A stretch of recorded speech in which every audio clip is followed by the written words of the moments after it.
Good morning everyone. 12th class की book का 3rd chapter चल रहा है हमारा समकालीन विश्व में अमेरिकी वर्चस्व। कल हमने पढ़ा था अमेरिकी वर्चस्व के बारे में, वर्चस्व क्या होता है, और अलग अलग उदाहरण भी पढ़े थे हमने।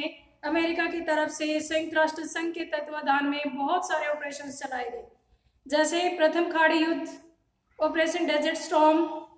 उसके बाद बिल क्लिंटन का दौर आया जिसमें यूगोस्लाविया पर हमला किया गया, और उसके बाद फिर ऑपरेशन इनफाइनाइट रीच चलाया, ऑपरेशन एंडोरिंग फ्रीडम चलाया, ऑपरेशन इराकी फ्रीडम चलाया। तो इस तरह से इन उदाहरणों से हमें पता चला कि वास्तव में समकालीन विश्व में अमेरिका का दबदबा है। तो आइए वर्चस्व एक बार फिर देख लेते हैं। वर्चस्व होता है अंतरराष्ट्रीय व्यवस्था में किसी एक शक्ति का दबदबा होना, किसी एक शक्ति का दबदबा होना।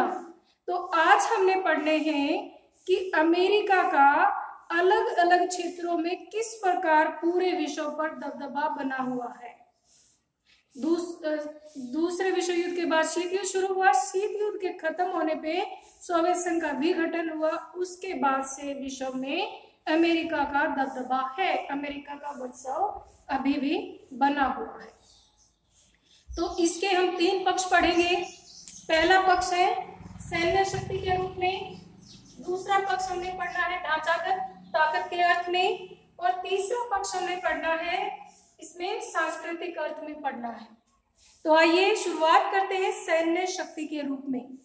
देखिए, वैसे तो हेजेमनी जो शब्द है उसका प्रयोग प्राचीन यूनान में किया जाता था, और जो सैन्य दृष्टि से शक्तिशाली राष्ट्र होता उसके लिए ये प्रयोग किया जाता था।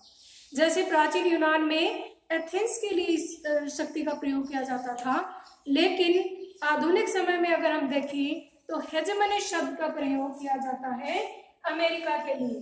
और क्योंकि राज्यों के सैन्य शक्ति बनावट से इसका संबंध होता है कि राज्यों की सैन्य शक्ति बनावट जिसकी ज्यादा मजबूत होगी वही देश ज्यादा शक्तिशाली होगा। ये एक पक्ष है सैन्य शक्ति के रूप में। तो अमेरिका की सैन्य क्षमता अनूठी भी है और बेजोड़ भी है। अनूठी तो इस मामले में है कि अमेरिका की सैन्य इतनी तकनीक से लबालब है कि वो अपने घर बैठे किसी भी दुश्मन पर सटीक निशाना कम से कम समय में साध सकते हैं। वो अपनी सेना को उचित दूरी पर रखते हुए किसी भी देश को पंगु बना सकता है। तो इस लिहाज से अमेरिका की सैन्य क्षमता एकदम अनूठी है। बेजोड़ कैसे है? बेजोड़ इस रूप में है ये कि जो अमेरिका है ये अगर अगले 12 देशों को, इसकी जो सैन्य खर्च है अगले 12 देशों के सैन्य खर्च के जोड़ से भी कम है, जोड़ से भी ज्यादा है। अर्थात अमेरिका का सैन्य खर्च लगभग 455.9 अरब डॉलर है। ये बहुत पुराने आंकड़े आपकी बुक में, वही मैं बता रही हूँ। और उसके बाद अगर हम 12 देशों के भी सैन्य खर्च को जोड़ दें, जैसे चीन, रूस, भारत, उत्तरी कोरिया और भी बहुत सारे, जैसे अगर 12 देशों को भी जोड़ दें तो उससे भी ज्यादा सेना पर खर्च करता है अमेरिका।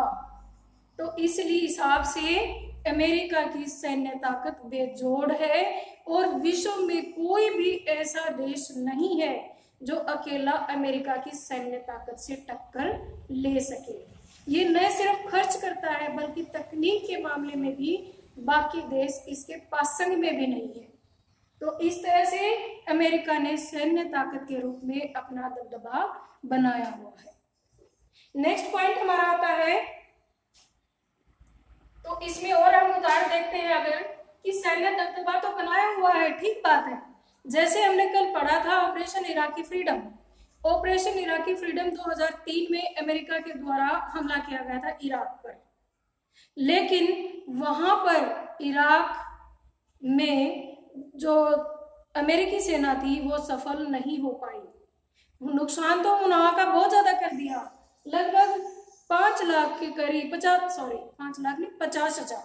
50,000 के करीब इराकी नागरिक मारे गए थे। 3,000 के करीब अमेरिकी सैनिक भी मारे गए थे। लेकिन इतनी ज्यादा सैन्य क्षमता होते हुए भी अमेरिका की सेना इराकी लोगों के दिल को नहीं जीत पाई। इसमें प्रभुता के लिए इसमें चार बातें होती हैं, चार लक्ष्य होते हैं सैन्य बल प्रयोग के। पहला तो होता है कि जीतना, अगर कोई हम पे हमला करता है तो उससे जीतना। दूसरा होता है उसकी ताकत को रोकना, विरोध करना।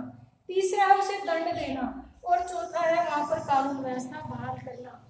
पहले तीन में तो जो अमेरिका की ताकत थी, सैन्य क्षमता थी, वो सफल रही, लेकिन वो सैन्य क्षमता वहां के लोगों के मनों को नहीं जीत पाई और इराक में कानून व्यवस्था बहाल नहीं कर पाई।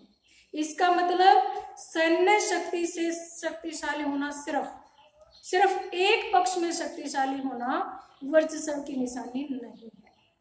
तो आइए अब हम और दूसरे पहलू पढ़ते हैं। ढांचागत व्यवस्था के रूप में अमेरिका का कैसे है दबदबा। तो जो ढांचागत अर्थव्यवस्था के रूप में सिर्फ सैन्य क्षमता होने से कोई भी देश पूर्ण रूप से शक्तिशाली नहीं बन जाता है, उसके साथ साथ उसे आर्थिक दृष्टि से भी, उसे ढांचागत दृष्टि से भी शक्तिशाली बनना पड़ता है। तो इसमें वैश्विक अर्थव्यवस्था की खास समझ दूसरे प्रतियोग खास समझ रखती है। जो अमेरिका है वो विश्व अर्थव्यवस्था की खास समझ रखता है, और उसमें वो जो खुलेपन की नीति अपनाता है, कई बार उसको उसका नुकसान भी होता है, क्योंकि उसके जो प्रतियोगी देश हैं वो उस खुलेपन का फायदा उठाते हैं। तो अगर हम देखें सार्वजनिक वस्तुओं की ही बात करें कि सार्वजनिक वस्तुएं मुहैया कराना, सार्वजनिक वस्तुएं क्या होती हैं? ऐसी वस्तुएं जिन पर एक बंदे का अधिकार नहीं होता, किसी एक देश का अधिकार नहीं होता, ग्लोबल कॉमन। जैसे आप ही देख लीजिए, मान लो आपका गवर्नमेंट स्कूल है तो वहां पे किसी एक बच्चे का अधिकार तो है नहीं, वहां पर तो सभी के लिए ओपन है वो स्कूल। या जैसे हमारी सड़क है, जैसे हमारे पंचायत घर है, किसी एक बंदे का अधिकार नहीं है।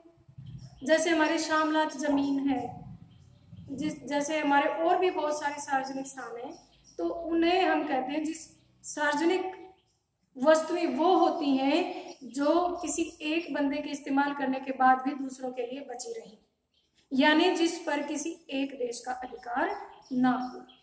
तो सार्वजनिक वस्तुओं के इस्तेमाल में भी जब कोई देश अपने नियम बनाता है तो उसको हम कहते हैं कि ढांचागत व्यवस्था इसकी मजबूत है। जैसे सार्वजनिक वस्तुओं का मुहैया कराना, स्वच्छ वायु, सड़क, समुद्री व्यापार मार्ग पर सभी देशों का बराबर अधिकार होता है, लेकिन जो क्योंकि सारा ही व्यापार समुद्री मार्ग से होता है, मैक्सिमम व्यापार देशों का आपस में समुद्री मार्ग से होता है, और समुद्री मार्ग में व्यापार की जो रूट तय करना है वो एक शक्तिशाली राष्ट्र ही तय करता है।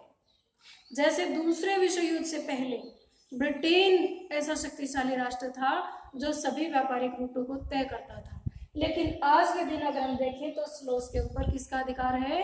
अमेरिका के बनाए गए नियम और कायदे कानून ही चलते हैं। तो इस तरह से सार्वजनिक वस्तुओं के इस्तेमाल में, सार्वजनिक वस्तुओं के वितरण में अमेरिका का दबदबा बना हुआ है। दूसरी बात आती है इंटरनेट। आज हम इंटरनेट से, वर्ल्ड वाइड वेब से, जगत जोड़ता जाल भी कहते हैं हम इसे, www आपने देखा होगा हर जगह पर। जब भी हम कोई अपने वेबसाइट बनाते हैं, ईमेल आईडी बनाते हैं तो www लिखा होता है।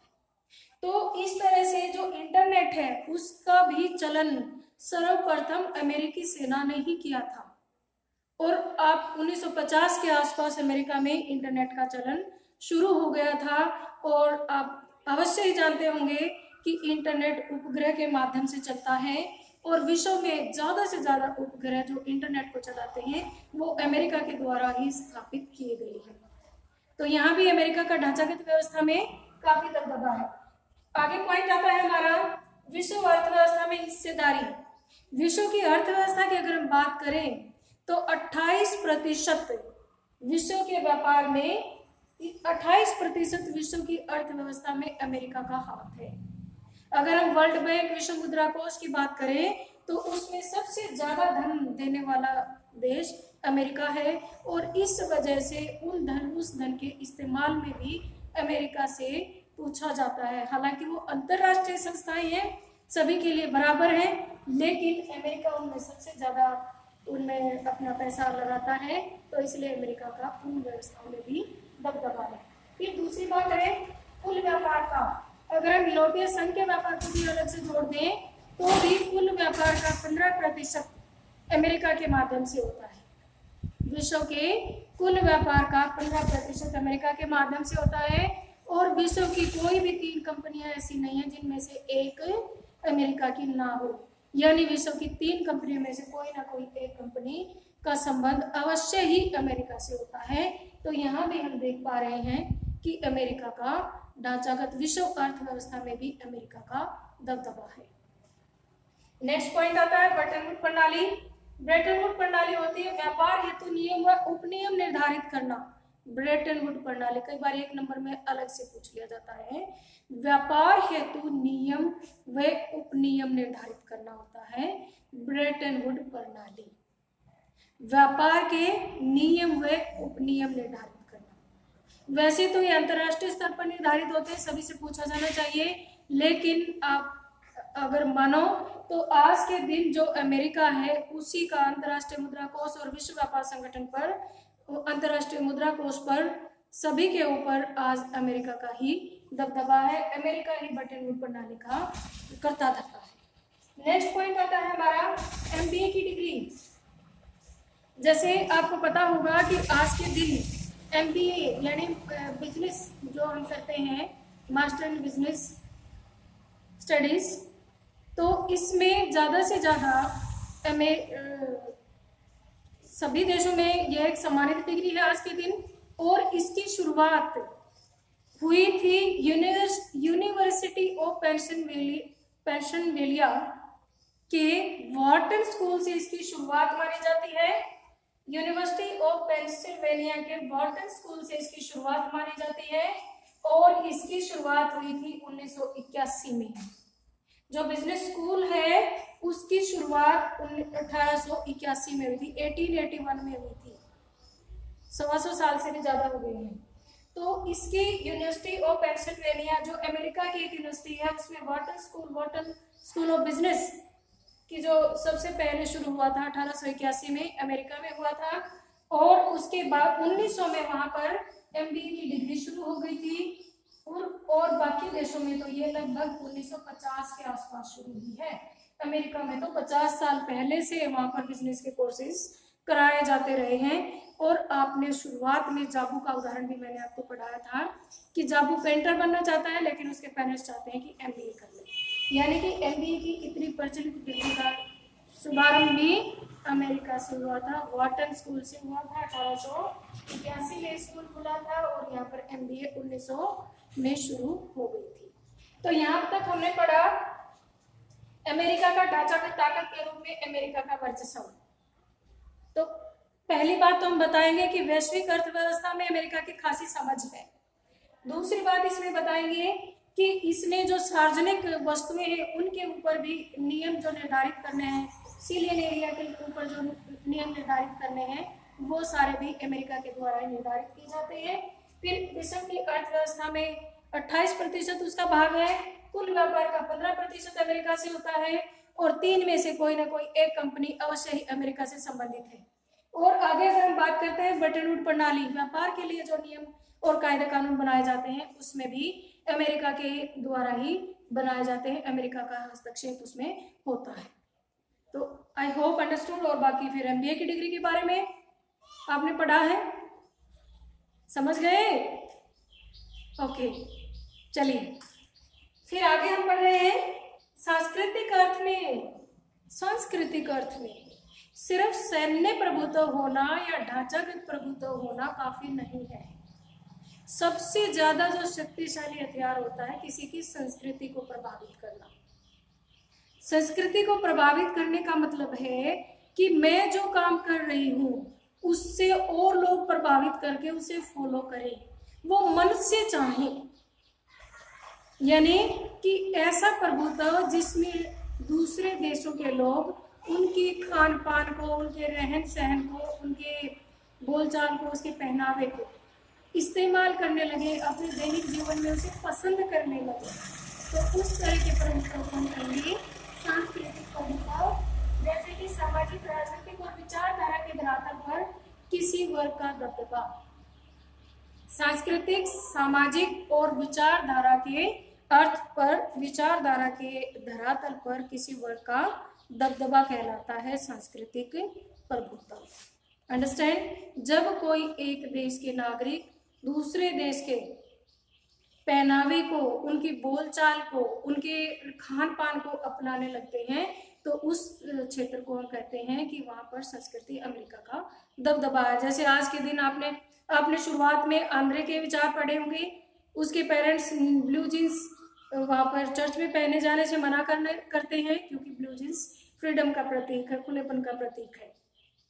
और लेकिन वो अपने आप में बाद में जब वो याद दिलाते हैं कि हम भी लेनिनग्राड में अपने ब्लू जींस पहन करके अपना बहुत ही एक अच्छा फील करते थे, और विदेशी पर्यटकों से ब्लू जींस खरीदने के लिए काफी पैसा वो खर्च कर देते थे, क्योंकि ब्लू जींस में वो अपने आप को बहुत ही स्वतंत्र महसूस करते थे।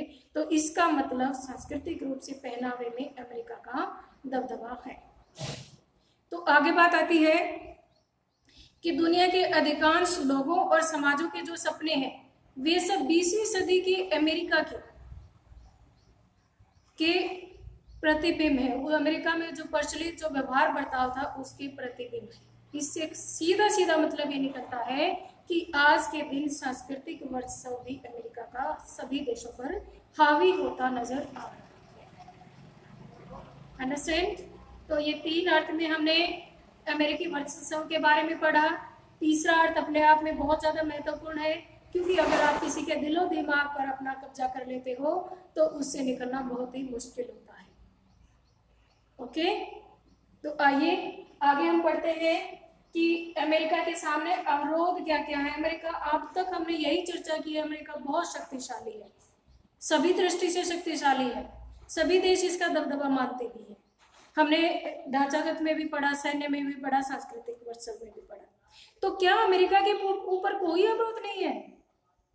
क्या अमेरिका के ऊपर किसी प्रकार का कांस्टेंट नहीं है? है, अमेरिका के ऊपर भी कांस्टेंट है, अमेरिका के ऊपर भी अवरोध है। तो उन्हीं अवरोधों के बारे में हम पढ़ेंगे आज। अभी अमेरिकी शक्ति के सामने अवरोध, सबसे पहला तो उसकी संस्थागत बनावट है। अमेरिका में भी भारत की तरह ही 3 जगहों पर, जैसे कार्यपालिका, विधानपालिका, न्यायपालिका में शक्तियों का बंटवारा हो चुका है। तो अमेरिका की कार्यपालिका पर बंधन लगाने के लिए वहां की दूसरी संस्थाएं हैं, क्योंकि वहां पर भी शक्तियों का पूर्ण रूप से बंटवारा किया गया है। तो अमेरिका के जो कोई भी, अगर अमेरिका किसी भी देश में सैन्य कार्रवाई करना चाहता है तो उसे अपने विधानपालिका से भी उसे मतलब वीटो कर सकती है। वहां पे अवरोध बन सकती है उसकी दूसरी ताकतें, उसके दूसरे अंग, उसकी सरकार के, अमेरिका की सरकार के दूसरे अंग उसकी कार्यपालिका के सैन्य शक्ति प्रयोग करने के मामले में अवरोध उत्पन्न कर सकते हैं। तो फर्स्ट जो पॉइंट है अवरोध, तो वो है अमेरिका की संस्थागत बनावट इस तरह की है कि अमेरिका की कार्यपालिका अगर चाहे भी अपनी मनमर्जी करना, तो बाकी जो अंग है सरकार के वो उसके ऊपर अवरोध उत्पन्न कर सकते हैं। नेक्स्ट पॉइंट है अमेरिकी समाज की स्वतंत्र प्रकृति। अमेरिकी समाज की स्वतंत्र प्रकृति, आपने देखा होगा कि अमेरिका में मीडिया, समाचार पत्र सभी बहुत वहां पर आजादी है, पूरे स्वतंत्र प्रकृति के हैं। तो वहां के जो बुद्धिजीवी हैं, अगर उन्हें प्रतीत हो कि अमेरिका किसी भी देश के ऊपर ज्यादती कर रहा है या अपनी शक्ति का गलत इस्तेमाल कर रहा है, तो वहां के बुद्धिजीवी इतना कहने में स्वतंत्र हैं कि वो उसके ऊपर लगाम लगा सकते हैं, प्रचार प्रसार कर सकते हैं उसकी इस मंशा का। नेक्स्ट पॉइंट आता है हमारा नाटो की शक्तियां। जैसे आपको पता है कि नाटो एक सैन्य गठबंधन है जिसमें आज के दिन लगभग 28 के करीब देश शामिल हैं। तो वो भी अमेरिका की इस तरह से सैन्य इस्तेमाल की ताकत पर अवरोध लगाते हैं, क्योंकि वो ज्यादातर देश लोकतांत्रिक देश हैं और वो अपनी मुक्त बाजार अर्थव्यवस्था की राह पर चलने वाले देश हैं। तो इस तरह से अगर नाटो किसी भी देश में अलग गलत नीतियों का इस्तेमाल करता है तो अमेरिका गलत शक्तियों का इस्तेमाल करता है तो नाटो की शक्तियां उसके ऊपर अवरोध लगा सकती हैं। तो ये थे अमेरिकी शक्ति के ऊपर अवरोध। एक तो वहां की संस्थागत बनावट, ये भी उसका अंदरूनी मामला है। दूसरी वहां के समाज की स्वतंत्र प्रकृति, ये भी उसका अंदरूनी मामला है। और तीसरा है नाटो की शक्तियां, ये उसके ऊपर अवरोध लगा सकती है। तो अब बात आती है कि अमेरिका के वर्चस्व से फिर निपटे कैसे, कैसे अमेरिका से ये इतना दबदबा है, कैसे निपटे आज की परिस्थिति में। इसके लिए भी कुछ उपाय हैं। पहली बात तो है बैंड वैगन की नीति अपनाकर। बैंड वैगन ये 1 नंबर में भी पूछ लिया जाता है। बैंड वैगन की नीति क्या है? बैंड वैगन की नीति होती है ताकतवर देश के विरुद्ध जाने के बजाय उसके वर्चस्व तंत्र में रहकर अवसरों का लाभ उठाना, यानी कि अमेरिका के विरोध में नहीं जाना। क्योंकि अमेरिका प्रौद्योगिकी रूप से भी बहुत ताकतवर है, आर्थिक रूप से भी बहुत ताकतवर है, सैनिक रूप से भी बहुत ताकतवर है, तो उससे विरोध जाके क्या करेंगे? उसमें वर्चस्व में रहते हुए अवसरों का लाभ उठाना। इस तरह से भी हम उसके वर्चस्व से निपट सकते हैं। तो फिर तो पहला पॉइंट आ गया इसमें बैंड वैगन की नीति, यानी ताकतवर देश के विरुद्ध जाने के बजाय उसके वर्चस्व में रहते हुए अवसरों का लाभ उठाना, क्या होता है? बैंड वैगन की नीति। तो इसमें आगे हमने एक्सप्लेन कर देना है कि क्योंकि आज के दिन अमेरिका तकनीकी दृष्टि से भी, सैन्य दृष्टि से भी, आर्थिक दृष्टि से भी बहुत शक्तिशाली राष्ट्र है। तो फायदा यही रहेगा इसी बात में है कि हम उसके खिलाफ जाने के बजाय उसके संपर्क में रहते हुए अवसरों का लाभ उठाएं। ओके, नेक्स्ट पॉइंट हमारा आता है दूरी बनाकर रखना। कुछ लोगों का कहना है कि जो वर्चस्वशाली देश होता है, जो ताकतवर देश है, उससे दूर रहो, उसकी नजरों में मत चढ़ो। जैसे रूस है, चीन है, जापान है, वो इस तरह की नीति अपना रहे हैं, दूरी बनाए रखना। लेकिन ये दूरी बनाए रखना बहुत लंबे समय तक कई बार कामयाब नहीं भी होती है। लेकिन इस तरह भी हम वर्चस्व से निपट सकते हैं, दूरी बना करके रखना, यानी कि ताकतवर देश की नजरों में आने से बचना भी वर्चस्व से निपटने का एक तरीका हो सकता है। क्यों उससे टक्कर लेनी है? उससे दूर रहो। तीसरा पॉइंट है गैर सरकारी संस्थाओं के माध्यम से देखो अमेरिका बहुत शक्तिशाली देश है, किसी भी देश के लिए संभव नहीं है कि उससे वो सीधे सीधे टक्कर ले सके। तो इसके लिए बेहतर यह है कि जो गैर सरकारी संस्थाएं हैं, जैसे विभिन्न लेखों के माध्यम से, पुस्तकों के माध्यम से, मीडिया के माध्यम से, और भी जो मानव अधिकार संस्थाएं हैं उनके माध्यम से प्रचार प्रसार करके अमेरिका का जो भी अगर गलत नीतियां अपनाता है कोई भी देश, उसका इन माध्यमों से, गैर सरकारी माध्यमों से प्रचार प्रसार करके भी उसके वर्चस्व से बचा जा सकता है। वो कुछ हद तक अपने वर्चस्व को कंट्रोल करेगा, क्योंकि पता है कि अंतर्राष्ट्रीय समाज में बदनामी हो जाएगी। तो बदनामी के डर से भी कोई देश अपने वर्चस्व को कंट्रोल कर सकता है। नेक्स्ट पॉइंट आता है मुखिया की वर्चस्वता का मुकाबला करना। और एक बात आती है कि अगर आपको ये सारे ही साधन कामयाब ना हो तो ऐसा करिए कि एक गठजोड़ बनाइए और वो गठजोड़ करके जो मुखिया देश है, जो वर्चस्वशाली देश है, उसका मुकाबला करिए। Okay, got it? तो ये पिछली बार ये आया हुआ था पेपर में कि अमेरिका के वर्चस्व से कैसे निपटा जा सकता है। इन 4 पॉइंट के माध्यम से आप इनको एक्सप्लेन कर दोगे तो ये कंप्लीट हो जाएगा आपका। अच्छा, तो आगे हम चलते हैं भारत अमेरिकी संबंधों के बारे में। शुरुआत में भारत और अमेरिका के संबंध कोई खास नहीं थे, क्योंकि अमेरिका भारत को अपनी तरफ मिलाना चाहता था, सोवियत संघ भारत को अपनी तरफ मिलाना चाहता था शीत युद्ध के दौर में। लेकिन भारत ने गुटनिरपेक्षता की नीति अपनाई, न अमेरिका का साथ दिया न सोवियत संघ का साथ दिया। लेकिन कभी कभी सोवियत संघ की तरफ झुकाव थोड़ा बहुत, जैसे 1971 की जो मित्रता संधि थी, उस तरह का अगर हम देखें तो अमेरिका इस बात से चिढ़ जाता था, क्योंकि उसको लगता था कि भारत अमेरिका का ही साथी राष्ट्र होना चाहिए। तो बात यह है कि प्रारंभ में अमेरिका के और भारत के रिश्ते बहुत अच्छे नहीं थे, लेकिन जब 1991 में सोवियत संघ का विघटन हुआ तो भारत में कई लोग कहने लगे हमारा तो मित्र ही नहीं रहा, हम तो मित्रहीन हो गए हैं। तो उस दौरान फिर भारत ने खुले दौर की नीति अपनाई। 1991 में जो ओपन नीति अपनाई थी भारत में भी अर्थव्यवस्था की। तो इस तरह से भारत अमेरिका के संबंध धीरे धीरे मजबूत होने लगे। वैसे भी अगर हम देखें तो अमेरिका की जो तकनीकी जो इतनी बढ़ोतरी की है अमेरिका ने, उसमें भारतीयों का भी बहुत बड़ा हाथ है। अगर हम वहाँ के सॉफ्टवेयर उद्योग को ही देखें तो सॉफ्टवेयर उद्योग में 65% जो चीजें हैं उनका निर्यात भारत से होता है। दूसरी बात, अगर हम बोइंग जो वहाँ का एक लड़ाकू विमान है, उसके 35% कर्मचारी भारतीय हैं। और तीसरी बात है 3 लाख लोग जो वहाँ की सिलिकॉन वैली है, जो इंटरनेट से संबंधित है, जहाँ से उनका सारा तकनीक चलती है, सिलिकॉन वैली में 3 लाख से भी ज्यादा भारतीय वहाँ पर कार्यरत हैं। और 15% से भी ज्यादा कंपनियां ऐसी हैं अमेरिका में जिनकी शुरुआत भारतीयों ने की है। तो भारत अमेरिका की बढ़ोतरी में भारत का बहुत ही बड़ा रोल है। तो आज के दिन अमेरिका भी भारत के साथ अच्छे संबंध बनाए रखने में काफी पहल दिखाता है। अब भारत और अमेरिकी संबंध काफी अच्छे हैं। जैसे अभी आपने इसमें ओबामा के दौर में भी देखा होगा कि भारत और अमेरिका के काफी अच्छे संबंध हो गए हैं। और अब जो डोनाल्ड ट्रंप है अमेरिका के राष्ट्रपति, उनका झुकाव भी भारत की तरफ है। भारत के प्रधानमंत्री नरेंद्र मोदी ने भी अमेरिका की यात्रा की है और अमेरिका के राष्ट्रपति डोनाल्ड ट्रंप भी भारत आए और काफी सारे समझौतों पर हस्ताक्षर हुए। और अभी अगर हम कोरोना के दौर में ही देखें, कोरोना महामारी में भी भारत ने अमेरिका की हर संभव मदद करने की हामी भरी है और भारत और अमेरिका इन समस्याओं से मिल करके निपटने के लिए कटिबद्ध है।